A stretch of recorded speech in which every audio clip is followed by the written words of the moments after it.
Hi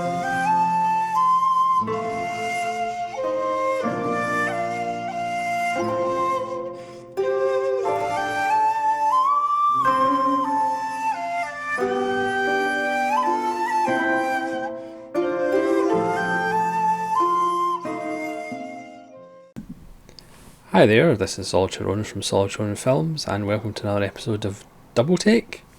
Today's Double Take features the Valachi Papers from 1972 and the Valdez Horses from 1973.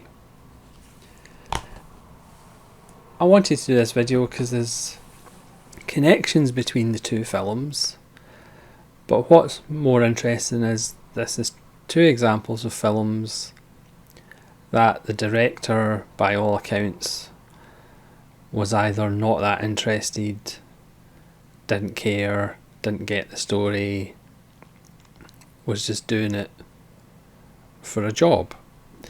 Now there's common themes. Also the title of this video is Charles Bronson and Dino, because Dino De Laurentiis produced both of them. They both star Charles Bronson and his wife Jill Ireland.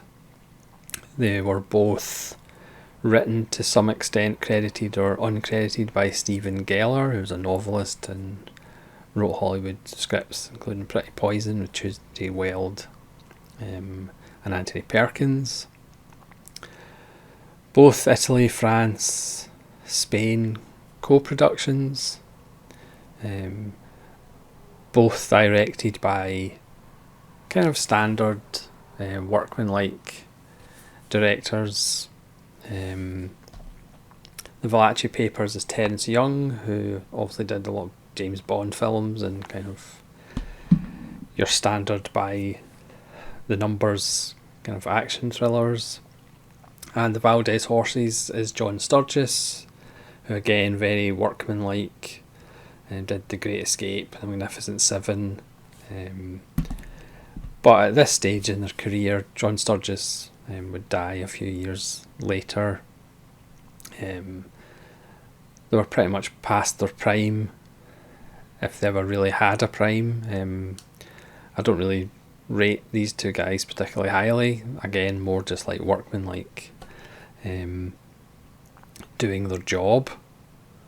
I mean, again, in cinephile circles, you know, we have this image of directors like pouring every ounce of their being into making a film, and making this film is the most important thing in their life, and they're obsessive and every detail has to be right. And whereas these two films are examples of directors who,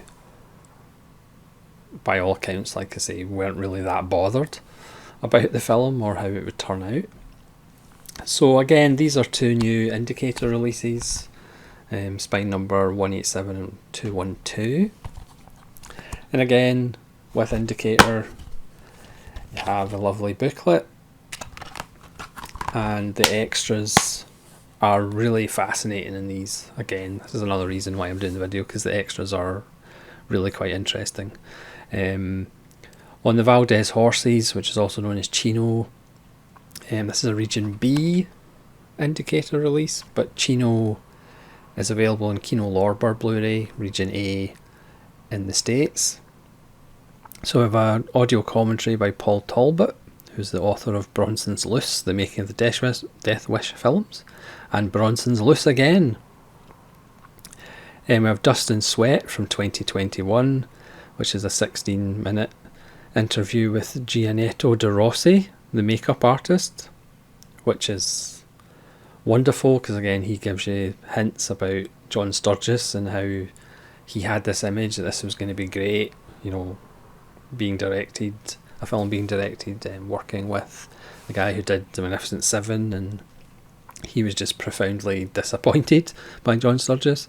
Gambling on the Horses from 2021, a 21-minute interview with uncredited screenwriter Stephen Geller, who shares his recollections. Again, this is just fascinating how John Sturges pretty much just wasn't particularly interested in the story or what the story was about. You get the alternate titles and credits. In Italy it was Valdez Il Messasangue. The French trailer, US TV spots, and obviously you get the booklet. The Valachi Papers, with a nice cover. Again, this has an audio commentary by Paul Talbot. You get another 18-minute interview with Dino De Laurentiis from 2021, talking about the Valachi Papers and the relationship with Terence Young and Charles Bronson. You have Reviewing the Evidence, which is a 35-minute interview with Stephen Geller again, who is actually credited with the screenplay of this film. Again, his relationship with Terence Young, more Dino De Laurentiis stories. We can always do with more Dino De Laurentiis stories.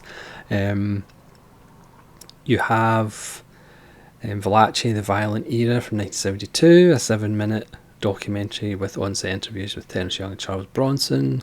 You have on-set footage, 2 minutes. You have the Valachi hearings from 1963, which is archive broadcast footage for 18 minutes of the Valachi hearings.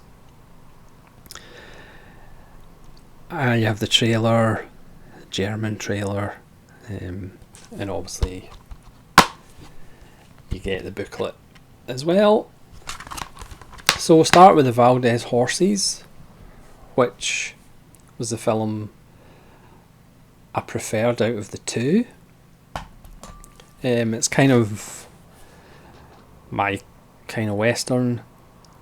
It's downbeat and kind of low key. If you're expecting a kind of rambunctious western, it's not that. You can see maybe why it has been kind of forgotten about, because I wasn't even really aware of it until Indicator announced they were going to release it, because it's again a prime example of what Indicator does really well. It opens with a young boy who's looking for work on a ranch. He comes across Chino Valdez's ranch, played by Charles Bronson, and he breaks wild horses and sells them on, and he's kind of on near to the land of this baron whose sister is Jill Ireland, and the boy wants to work for him. He has a bit of a reputation. He's half Native American, half Mexican. He's kind of an outcast by everybody, and he just kind of does this solitary work that nobody really cares about, but they pretty much just leave him alone. But then one of his mares that's pregnant gets hurt, and he has to put her down on a barbed wire fence. He complains to the landowner. Jill Ireland wants to learn how to ride from Charles Bronson.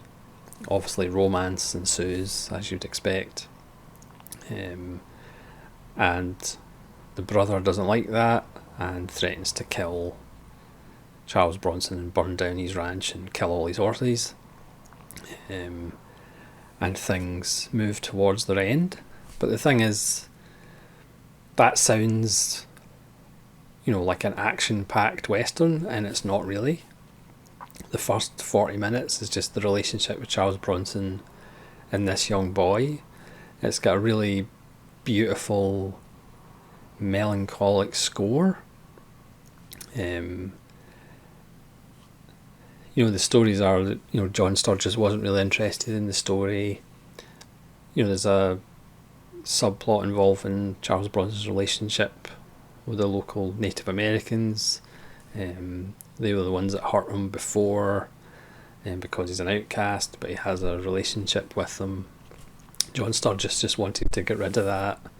It does kind of show, it doesn't vilify the Native Americans. They're actually shown as being like normal people and not the villains that quite a lot they're showed in westerns.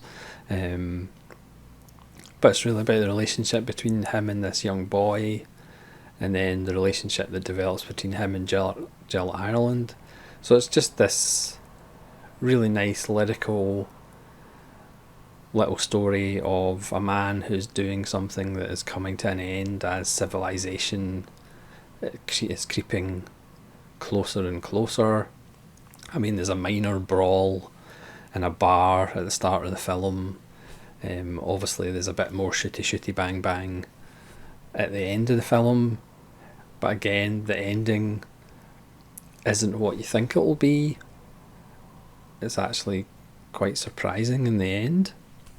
But allegedly, depending who you listen to and the extras, John Sturges left about 4/5 through the film because he had an offer to do a film in Warner Brothers back in America. I should say these films were shot in Italy. So he had an offer to go back to America, which allegedly he took, and a spaghetti western director came over and shot some other bits. He allegedly shot the opening title sequence so they could have a song, like Django and all the other spaghetti westerns did. And yes, you can perhaps see in the direction it's not really that directed. There's no directorial flourishes in the film. It's very basic setups, but there's something actually about that I like. It's not flashy. It is more of just a character piece rather than an exciting action, Charles Bronson film. It's not actually that, and that might be a reason why it was kind of forgotten about and is underrated, but I actually really enjoyed it. It's my kind of film, and Bronson's not just there to shoot people and get into lots of fights.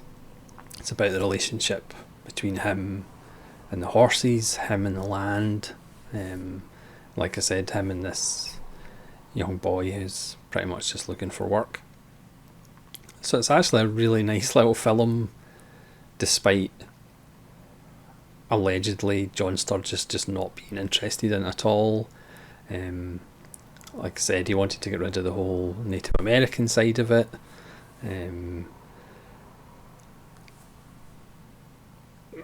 Yeah, it's an example of a director just not caring about the project and not really caring about what he was doing. But I think that distance, there's no directorial panache on the screen. I think that actually works somehow for the film, because again, it's just this spare, quiet, for the most part, little western, which I actually really enjoyed. So that's the Valdez Horses. The Valachi Papers, as I kind of mentioned going through the extras, is based on real events, featuring the mafia, Lucky Luciano and people like that. It's almost a bit like Once Upon a Time in America, but 2.5 hours shorter and not directed by one of the greatest directors of all time. It has moments that are really good, but overall it just is a bit flat. And again, that perhaps comes from Terence not being really that interested in it, probably not being the right person to do it. It's very kind of bog standard and safe. It's very dry. Bronson does what he can as Joe Valachi, who is basically just a wheelman for the mob, and it flashes backwards and forwards from him being in prison to him turning state's evidence. And obviously, if you watch the extras in the real hearings, he testified and kind of let them into the Costa Nostra, into the mafia and kind of the secrets of the mafia. It also stars Lino Ventura, who's Lino Ventura as always, as one of the bosses. But again, it just has this very dry, kind of flat feel to it, which again, if you watch the extras, Stephen Geller's hilarious with his relationship with with Dino De Laurentiis. Again, more hilarious Dino stories. Again, Terence Young wanted to cut bits out, wanted to get rid of stuff. There's a famous gangster who's not really mentioned, even though he was involved with it. And Stephen Geller tells the story, Dino took him for a ride and introduced him to this guy who pretty much said, it would be better if you didn't include my name in the film. Even though his name was in the book, and obviously everybody knows his involvement. So they ended up not putting him in the film, because as Geller says, he felt there was maybe a little bit of pressure not to include his name in the film. So it's kind of real life mafia corruption in the making of the film. I mean, it does have some strong violence. Somebody gets their genitalia cut off, which in the early 70s I suppose was quite strong, but it's not actually as strong as what happened in reality to the said separated genitalia. Yeah, it's funny because it's 126 minutes, but it feels a lot longer, whereas the Valdez Horses is 97, and you feel like you actually want it to continue because it's just such a, there's nice relationships between Bronson and Ireland and Bronson and the young boy, whereas the Valachi Papers feels a bit leaden and feels overlong, despite Bronson and Ventura, who are always worth watching. But again, it's just an example of the director perhaps not being completely, driven to make this the greatest film possible. So that's 2 Charles Bronson films. 2 more Indicator. I think that's 4 Charles Bronson films are Indicator now, along with Breakout and The Stone Killer. And I would say probably Valdez Horses is my favourite one. Again, the Valachi Papers is an interesting watch. I would certainly recommend watching the extras because the extras are really informative. Again, you get more Dino De Laurentiis anecdotes, which we can always do with more Dino De Laurentiis anecdotes. But I just thought I would do this video because it's interesting as far as when directors aren't actually on top of their game, when directors aren't actually that interested in the project and it's more of a payday than actually, I have to do this film, to breathe, to actually live, I have to make this film. Not all projects, not all directors think like that, but sometimes we in the kind of cinephile community just believe that directors should always be, super committed to projects, but that just doesn't happen. So thanks very much for watching. Let me know if you've seen the Valachi Papers or the Valdez Horses, or the Valdez Papers and the Valachi Horses, and hopefully you'll join me again for more double take videos. This is Solitary Ronin from Solitary Ronin Films saying stay committed and farewell.